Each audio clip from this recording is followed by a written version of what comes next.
nós conversamos na última semana.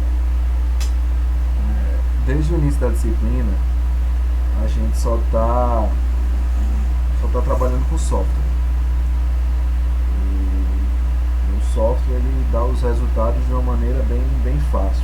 O que foi que eu fiz na última semana, né? Eu inverti um pouco, digamos assim, os papéis. Porque eu trouxe os métodos que são utilizados para encontrar as variáveis de decisão. Por exemplo, quando a gente está lá na PO1, a gente aprende o método gráfico e o método simplex para resolver os problemas de programação linear. Então, nessa disciplina aqui, na primeira parte da disciplina, a gente trabalhou com os problemas de programação linear, só que a gente utilizou o software. Então, o método simplex, o método gráfico, a gente não trabalhou aqui. Segunda parte da disciplina, programação binária e programação inteira, que são assuntos da pesquisa operacional 2. E a gente também estava trabalhando exclusivamente com o software.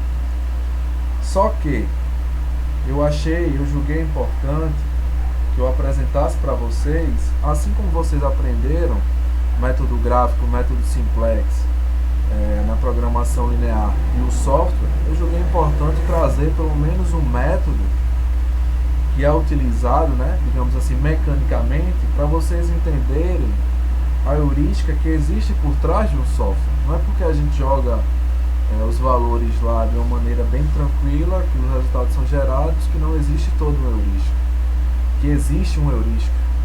Então essa foi a ideia da aula da semana passada, apresentar um método para vocês que tratava dessas questões. Então a gente falou sobre dois métodos. O primeiro método foi um método da relaxação linear. Então, o que seria esse método da relaxação linear? É buscar resolver um modelo de programação inteira ou binária como modelo de programação linear. Ah, professor, não entendi não.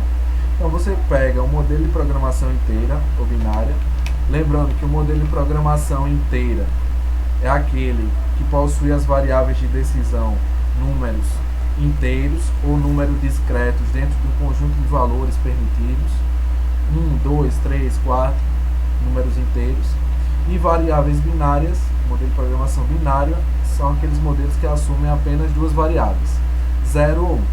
Então, o que consiste esse método de relaxação linear?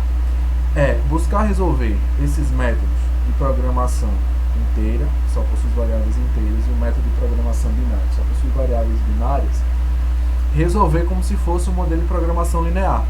E como a gente resolve lá na PO1, relembrando a PO1, a partir do método gráfico, a partir do método simplex. Então, o primeiro método, que é o que eu mostrei para vocês, que eu comentei, foi o chamado método de relaxação linear. O segundo método que eu apresentei para vocês foi o método de Branchenbauer. Esse método, ele depende do método de relaxação linear. Então, para explicar esse método, eu vou começar de trás para frente. Vou começar explicando pelo final. E caso gere ainda alguma dúvida, eu explico detalhadamente. Então, vamos pegar aqui esse modelo aqui, certo? Nós temos aqui um modelo de programação inteira. Por quê? Porque as variáveis de decisão, elas são inteiras. Até aí tudo bem. Nós, para esse modelo aqui, não vamos utilizar apenas o método de relaxação linear, que é resolver exclusivamente como um modelo de programação linear, fazer essa adaptação. Nós vamos precisar gerar subproblemas. Como esses subproblemas são gerados? A partir do resultado anterior. Ah, professor, não entendi. Então, vamos lembrar aqui desse modelo. Maximizar, z igual a 4x1 mais 5x2, que está sujeito a 5x1 mais 7x2 menor ou igual a 44, 4x1 mais 2x2 menor ou igual a 27, 6x1 mais 3x2 menor ou igual a 24, x1 e x2 são inteiros. Então, a gente vai aprender como resolver esse modelo de programação inteira pelo algoritmo de Branch and Bald. Antes de explicar sobre ele, deixa eu só ir aqui na sala, porque eu escutei uma solicitaçãozinha aqui. Então, só para tirar essa dúvida, se tem alguém pedindo para entrar. Não. Então, vamos lá. Então, vou aqui para o final, fica melhor a gente entender. Aqui. Deixa eu dar um zoom aqui. Qual é a ideia desse método? De maneira bem simplista, eu vou passando por cada uma dos subproblemas. O objetivo desse método é: a gente parte de uma solução inicial, chamada de subproblema zero, e a partir dessa solução inicial, desse subproblema zero, a gente vai encontrando subproblemas.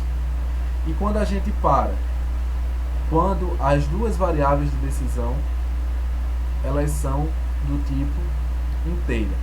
Então vamos tentar aqui.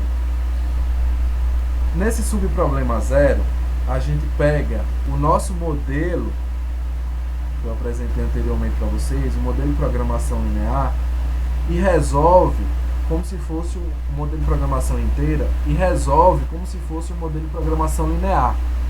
Ou seja, a gente utiliza método gráfico, método simplex, o que quiser, mas resolve como se fosse um modelo de programação linear. Quando a gente resolve como um modelo de programação linear, a gente encontra que x1, minha variável x1 foi igual a 1,33 e minha variável x2 foi igual a 5,33. Isso fez com que o valor da minha função objetivo fosse igual a 32. Vou fazer diferente da última semana. Cada passo eu vou perguntando para vocês, porque assim eu acho que o entendimento fica melhor. Pergunta: a gente está diante de um modelo de programação inteiro, certo? E as duas variáveis de decisão que eu encontrei aqui, ó, foi 1,33 e 5,33. Essas duas variáveis de decisão aqui, elas são inteiras, são números inteiros.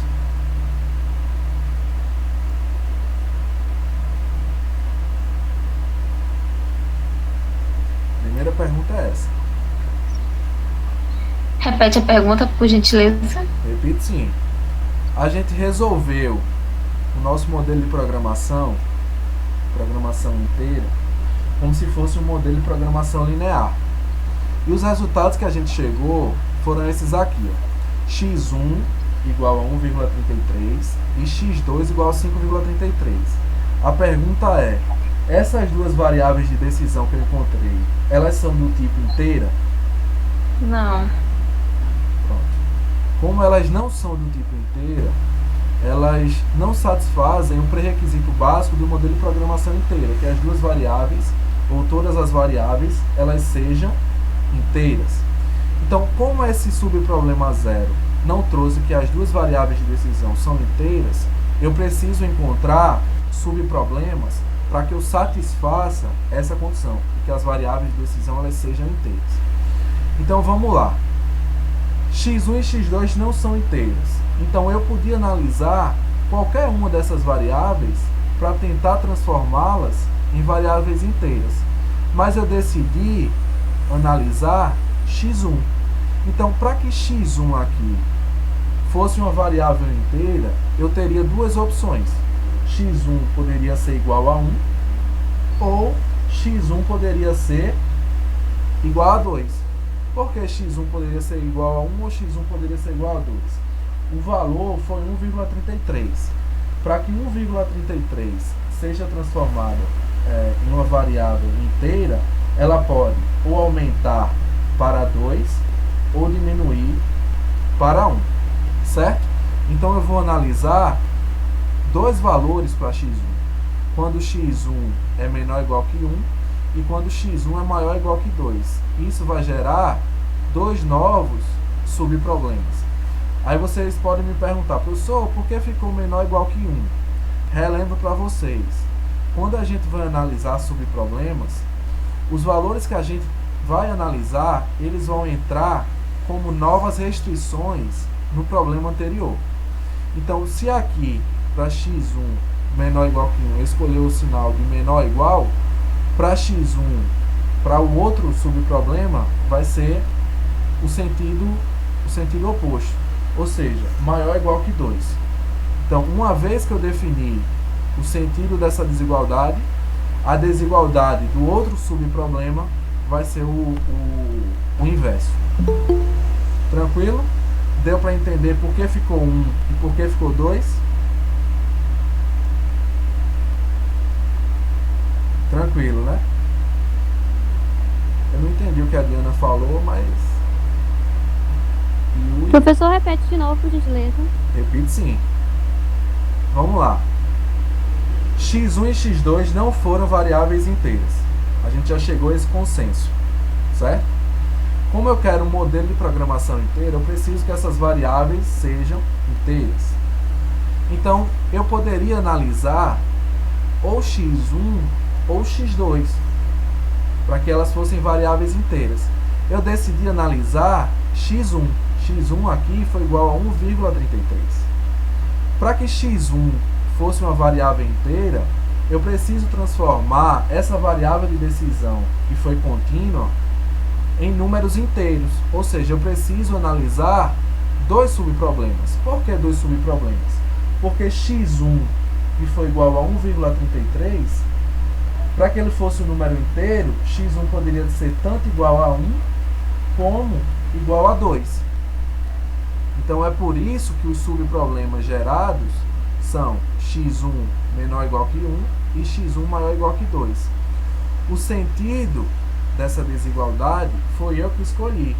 Uma vez que eu escolhi o sentido da desigualdade de um problema, o do subproblema vai ser o sentido inverso. E por que vai aparecer como uma desigualdade? Porque para esse algoritmo, quando a gente analisa esses subproblemas, eles vão entrar como restrições. Antes de falar dessa questão das restrições, o que eu queria saber de vocês é se vocês entenderam por que ficou 1 e por que ficou 2. Certo? Segunda pergunta é essa. Se todo mundo conseguiu entender isso.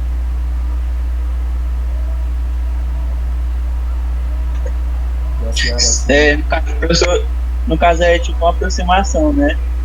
Isso. É aquela coisa, Renan. Deu um número contínuo. Eu não tenho certeza se essa aproximação que foi o termo que você utilizou é para mais ou para menos. Então eu preciso analisar os dois cenários possíveis, tanto para mais quanto para menos. Beleza? Sim, deu para entender no caso. Tranquilo? Tinham me perguntado por áudio. Foi a voz de uma menina. Aí eu queria saber se ela entendeu.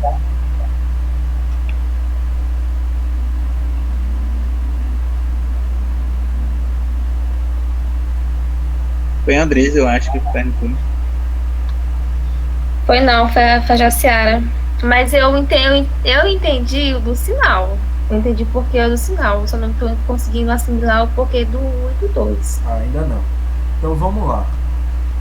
X1 aqui não foi 1,33? 1,33 é um número contínuo, certo?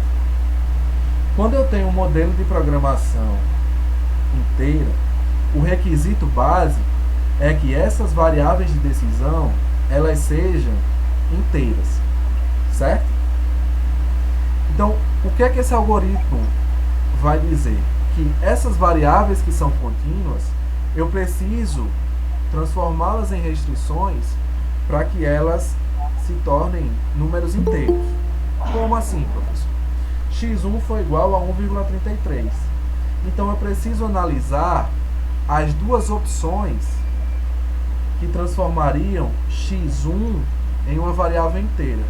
Quais seriam essas opções? Que x1 fosse igual a 1. Por quê? Porque eu estaria arredondando 1,33 para menos. Por isso que ficou 1. E poderia x1 ser igual a 2. Por quê? Porque eu estaria arredondando x1, que foi igual a 1,33, para mais. No caso, 2. É por isso que os valores escolhidos para fazer essa análise foram 1 e 2. No caso, eu que escolho se é o x1 ou se é o x2, é? Para esse caso aqui, sim. Você poderia escolher qualquer uma das duas opções.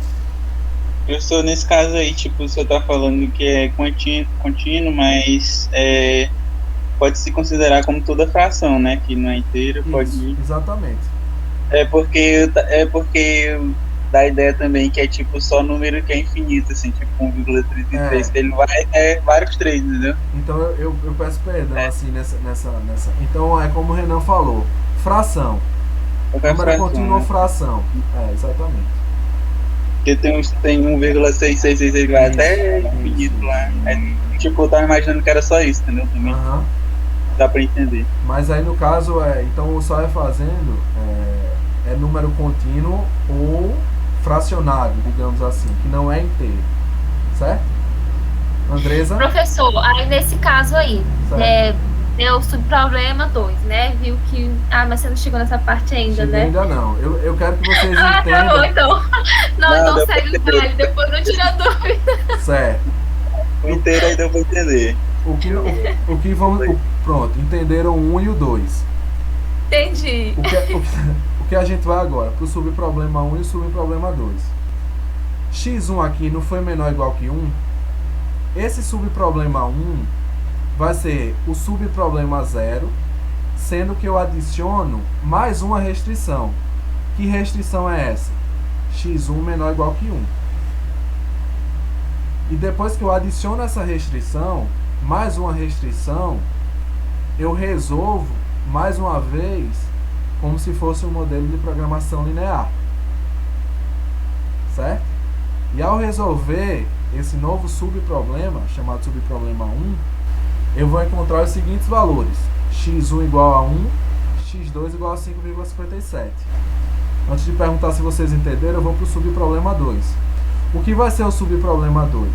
O subproblema 0, aquela função objetivo e aquelas restrições do problema original, mais uma nova restrição, que é x1 maior ou igual que 2. Então eu resolvo esse subproblema aqui como se fosse um problema de programação linear. E ao resolver com um problema de programação linear, eu encontro que x1 aqui foi igual a 2 e x2 foi igual a 4. Opa, as duas variáveis de decisão aqui foram números inteiros. Então, se são números inteiros, satisfaz a minha condição de que as variáveis de decisão elas precisam ser inteiras. Então, eu tenho aqui uma solução candidata, uma possível solução para o meu problema. Só que quando a gente analisa o subproblema 1, a gente vê que x1 foi igual a 1, ou seja, foi uma variável inteira, mais x2 aqui foi igual a 5,57. 5,57 é uma variável inteira? Não. Então a gente precisa gerar dois novos subproblemas. Pergunta: entenderam o subproblema 1 e o subproblema 2?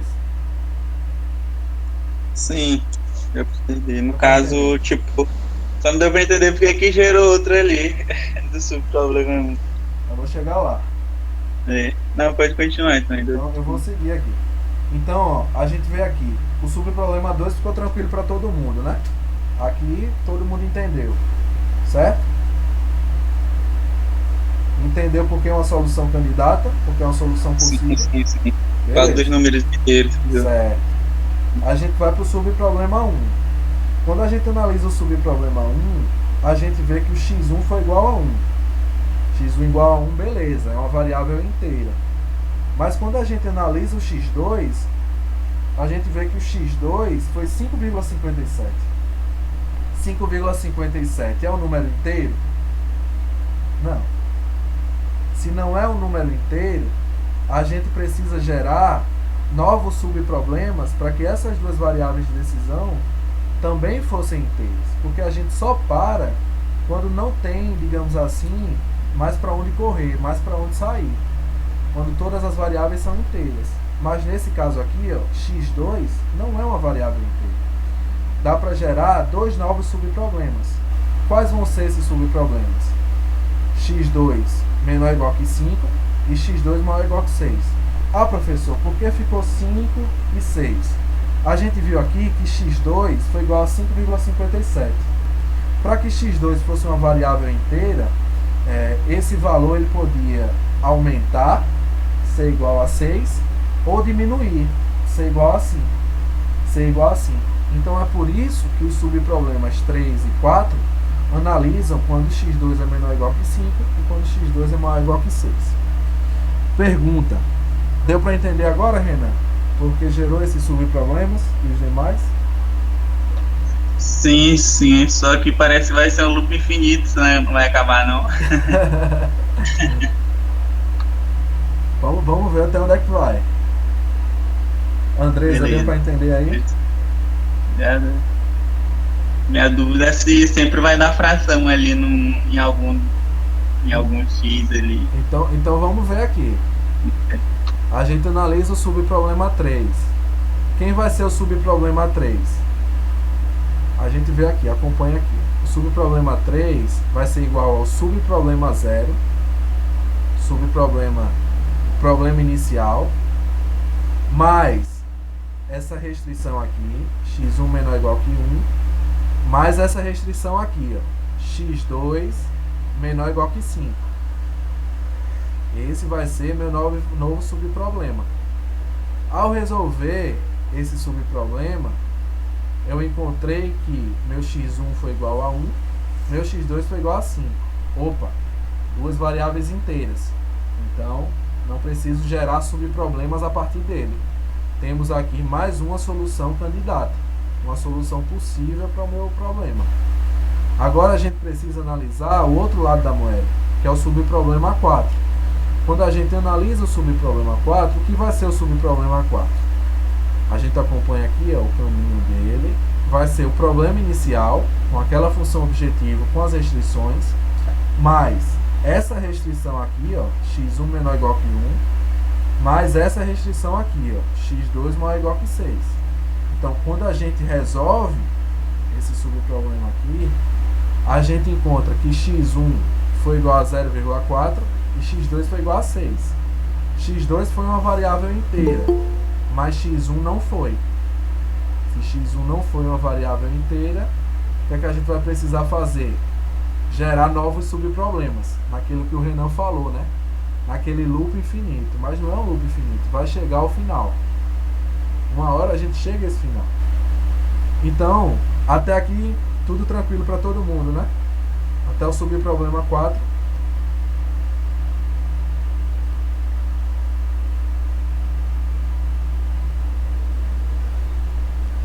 Então vamos lá. Quais vão ser os subproblemas gerados? Como a variável de decisão que apresentou um número fracionário ou número contínuo foi x1. x1 foi igual a 0,4. Para que eu analise as duas opções para x1, x1 pode ser tanto igual a 0, como pode ser x1 igual a 1. Porque 0,4 pode ser arredondado para menos, que é igual a 0, e pode ser arredondado para mais, que é igual a 1. Então, por isso que eu analiso aqui, ó, x1 menor ou igual que 0 e x1 maior ou igual que 1. Então, quando eu analiso x1 menor ou igual que 0, que é o subproblema 5, esse subproblema 5 a gente acompanha aqui, ó, subproblema 5, esse caminho aqui, ó, vai ser o problema inicial com a função objetiva, aquelas restrições iniciais, adicionada dessa restrição, mais essa restrição, mais essa restrição aqui. Então, esse vai ser o meu subproblema 5. Então, resolvendo isso como um modelo de programação linear, eu encontro que meu x1 foi igual a 0, meu x2 foi igual a 6,29. x1 igual a 0, beleza, mas x2 foi igual a 6,29. 6,29 é o número inteiro? Não, é o número fracionário. Mas já já a gente fala sobre ele. Vamos analisar o outro lado da moeda, que é quando x1 for maior ou igual que 1. Então a gente resolve esse subproblema 6. O que vai ser o subproblema 6? Vai ser o problema inicial adicionado dessa restrição, mais essa restrição, mais essa restrição. Quando eu resolvo esse subproblema como sendo um problema de programação linear, a gente não vai conseguir encontrar uma solução. Por que a gente não consegue encontrar uma solução? Porque essas restrições, elas se anulam. Quando elas se anulam, ela cai, digamos assim, no termo que o Renan utilizou, no loop. Então a gente não consegue encontrar uma solução ótima, porque o conjunto de restrições não estabelece uma região factível para isso. Então a gente chama de solução infactível. Ah, professor, como é que a gente sabe que é uma solução infactível? Só dá para saber... Professor, pode falar. o Rafael está tentando entrar na sala e não está conseguindo. Deixa eu ver aqui. Pede para ele cancelar a solicitação e mandar de novo, Jackson, por favor. Só para eu ver aqui se chega a solicitação.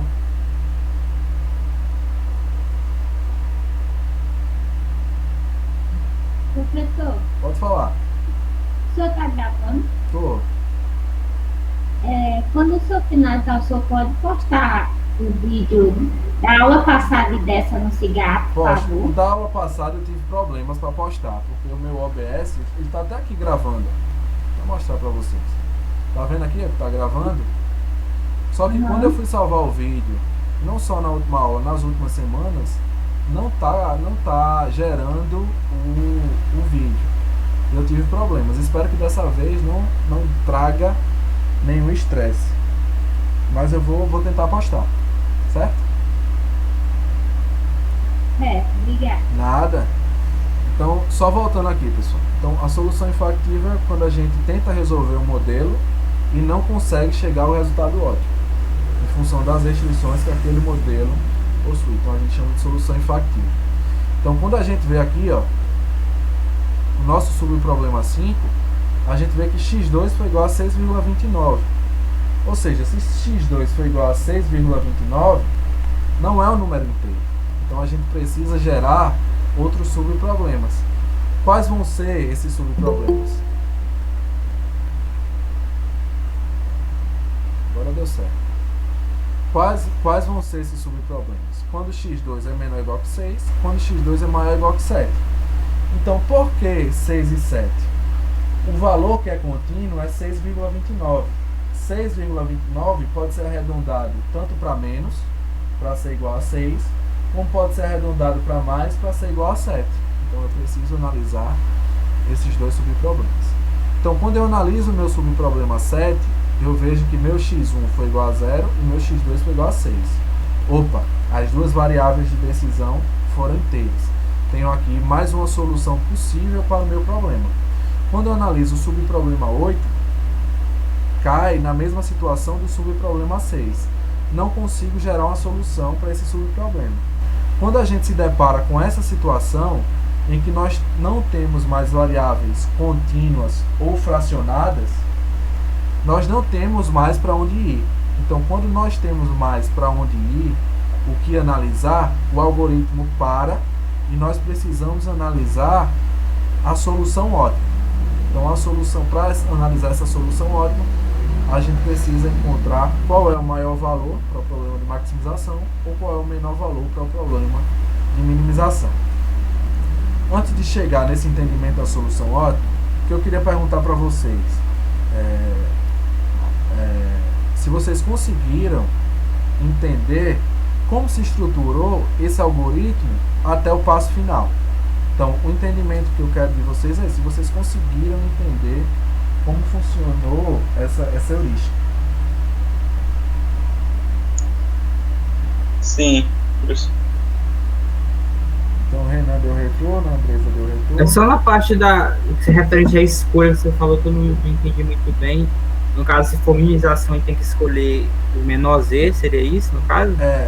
Seria essa parte final aqui, Enoch, porque quando a gente, por exemplo, quando a gente faz o método gráfico, por exemplo, lá na PO1, que a gente analisa os pontos de um polígono e ver qual é a melhor solução, né? A gente analisa por um processo de tentativa e erro, entre aspas, por um processo de aproximação. Aqui a gente precisa analisar todas as soluções que foram candidatas ao longo desse algoritmo, que foi o subproblema 2, subproblema 3 e subproblema 7. Então essas são todas as soluções possíveis, mas para esse problema eu tenho um problema de maximização. Então se eu tenho 28, 29 e 30, qual a solução que eu vou escolher? A do subproblema 2, subproblema 3 ou subproblema 7? Eu vou escolher a do subproblema 7, porque é a que me dá o meu maior valor, e eu considero uma solução ótima. Se fosse um problema de minimização, professor, se fosse um problema de minimização, você teria que escolher aquele subproblema que vai lhe dar o menor valor. Quem é que dá o menor valor aqui? Subproblema 2, z igual a 28. Então, se fosse um problema de minimização, a melhor solução, a solução ótima seria o subproblema 2. Como é um problema de maximização, a melhor solução é o subproblema 7, que me dá o maior valor. Deu para entender, Marquinhos? Não, positivo, entendi aqui. Tranquilo? Professor, qual que foi a descrição ali para aquela abreviação do último subproblema? O 8 aqui? Esse aí. Aqui foi uma solução infactível. Caiu na mesma, também, né? caiu na o mesmo... mesma situação do Sim. subproblema 6. Certo? Tranquilo? Positivo. Para quem não conseguiu aí assistir a última aula, deu para ter um entendimento meio que, mesmo que básico, preliminar, do que se trata esse algoritmo? Show, professor. Melhor que assistir a videoaula, gravação depois. Então fechamos essa revisão breve e só lembrando que eu não vou cobrar esses exercícios para você, né?